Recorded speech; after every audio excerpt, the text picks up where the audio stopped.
Good afternoon, everyone, and welcome back to PBTV. I'm Stu, and today I've brought out a couple of brand new Action Armies. So we've got the 608 and the 609. So we'll have a look at both of them. They are slightly different, obviously with colour and build and everything, but we thought we'd bring them both out just so you could have a little choice of which one you wanted. So currently I have the 609 here, and then we'll go over the 608. If you have any questions at all, please drop them down below and we will cover them as soon as we can. The 609 is going to be a little bit weird to see because it is extremely bright with the silver finish that they've done on this. It is it's very, very nice. It's not normally my cup of tea, but if you're after something a little silver baller, this is definitely something to look at. So off the bat, I'll go from the front to the back as normal. If there's anything you want to cover, want me to cover in particular, just ask and we will jump on it as quick as we can. As always, with normal sidearms like this, it does have a threaded outer barrel, so you can fit an adapter. Unfortunately, there isn't one in the box, but you can get an adapter to fit any of your normal devices on the front, like Spitfires, trace units, etc.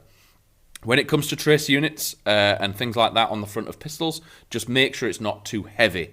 If you put too much on the front, it will pull the barrel down and it will make it very, very, very inefficient when it comes to recoil and bringing the slide back, because the barrel is putting a lot of pressure down on the slide is putting a lot of pressure down, so it can't really function as well. You do get a lot of gas in these mags, so it's not too much of a problem, but especially like 1911s, but it can be a problem with these. Coming back, we do have a fibre front sight and sort of standard castellated rear sights. So again, very, very easy to find in dark situations. So any light that hits this is passed down the fibre optic, giving a very bright red dot at the back. Got serrations at the front and the back, meaning it's quite easy to rack that first round in whatever position it is in. And we do have some 9x19 markings on the outer barrel there. Inside, we do have a 6.08, so again, means it's very, sort of the consistency is really, really good. Accuracy is really, really nice over short distances, but it's not really designed for reaching out over sort of 20, 30 meters. It is designed to be a sidearm of someone's come around the corner really, really close, you've gone dry with your primary, just pull this out and get a few rounds down range, and it will be really, really good with that. This one has a 120mm in a barrel, so you are going to have a lot of fun with it. So as you can see, we've got a skeletonized hammer and a skeletonized trigger as well. It's just an aesthetic thing. Some people prefer them, some people don't. And the grip on this is a plastic style. I thought when I was getting it out of the box, I thought it was going to be rubberized. I'm not really a fan of the rubberized grips, but no, it is a polymer plastic style. The mag release is on the left-hand side. You're going to see that it's quite hard to see the magazine on this one, but it does drop out nice and easy. This one has an absolutely massive flared mag well, so dropping a mag and getting a fresh one in there as quickly as possible is really, really cool. And once you've got that fresh mag in, you have the slide release, drop it forward, and you are good to go again. Safety, as you can see, I cannot put the safety on as it is. The hammer needs to be back before it can go up into safe, and it is ambidextrous. The second safety is the Army Armament R609. You are good to go. The gold barrel, or the sort of slightly dimmed down, almost bronze style look, has no markings on it, so you can just decide whatever caliber you want this is to be. The serrations on this one are much, much deeper, but they are only on the back, but it does absolutely stick to your fingers. So with gloves on, you are definitely going to be able to rack this back very fast and very aggressively. Reaper, one of our regulars, very pretty, issue heavy. So both of these are coming in about 0.6 kilos, which is about average for a pistol of this size. A lot of that weight is found in the magazine, as always. These are big chunks of metal, so I'd say probably a third to maybe a bit more is definitely magazine. But speaking of the magazine, as you can see, the magazine protrudes slightly out of this one. It's not because the magazines are different sizes. They are both 28 round mags, but what you'll find is the actual flared magwell is much shorter. That's just how big the flared magwell is on this one, that it's actually covering the mag when it goes in. You also have a slightly different base plate on this one, meaning that the two cutouts in the magwell means you can actually pinch the mag slightly when you are taking it out if you're not just doing a drop style reload. So at the front, We have a rail section on this one. If you noticed on there is no rail on the front, so you are limited to any accessories with that one. But again, if you've seen our other Action Army videos, we have done the Vade Scrapper torch that again fits perfectly in there, exceptionally bright. It goes up to like 500 lumens, has strobe, has auto off functions. They are perfect for this type of sidearm. What you will notice as well, this one is slightly longer, so the 608 is called the XL, so the actual rail and the protrusions of the rail at the front are slightly bigger.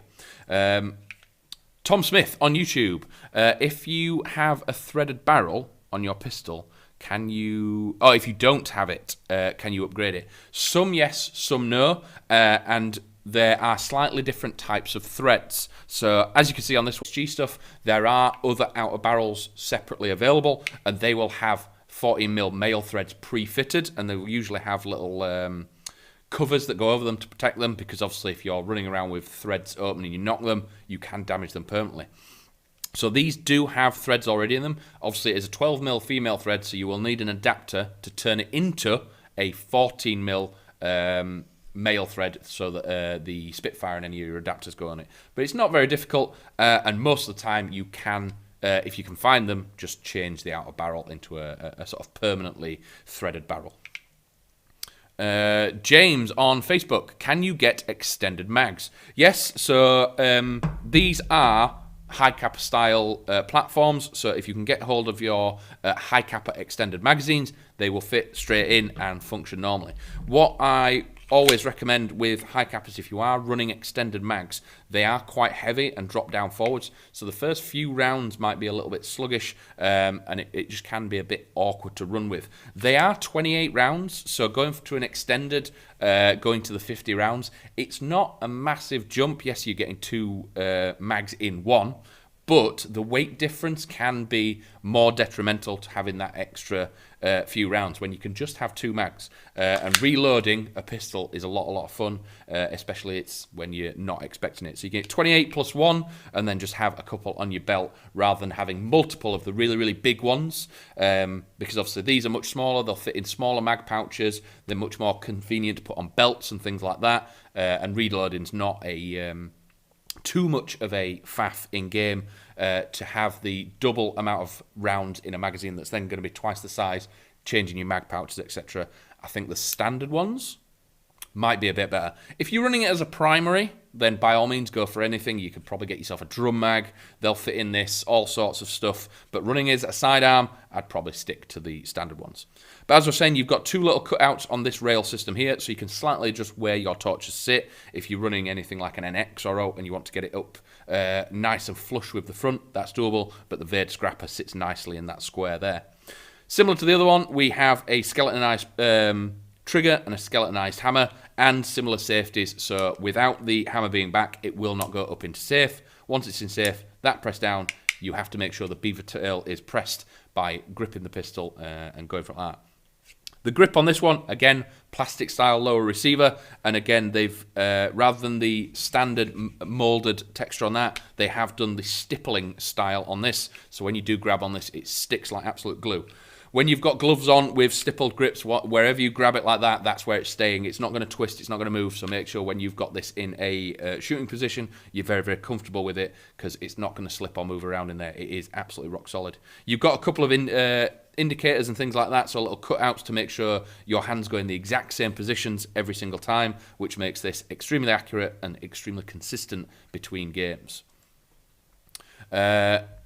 Hugh Pritchard on YouTube, what's the maximum weight it can hop?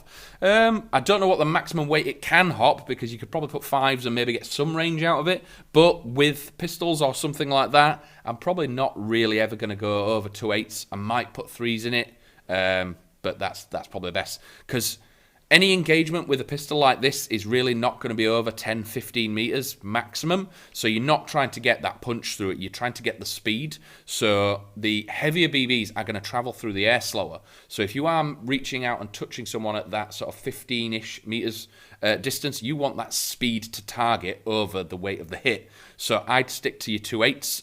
It's going to hop really nicely once it's set. You've got plenty of a barrel length in this to make it nice and accurate, and it's going to get to the target slightly faster than the heavier BB.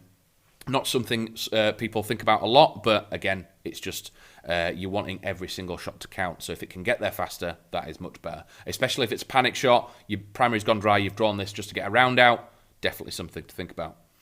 But very impressed with these. They have just arrived with us, and I do think they are both very, very cool in their own rights. The sort of flared magwell on the silver one is sort of slightly creeping into that race pistol style in sort of the standard form. There's obviously no optics or anything like that on it, but it is very cool, even if it is hard to see in this lighting. Try and get that silver look.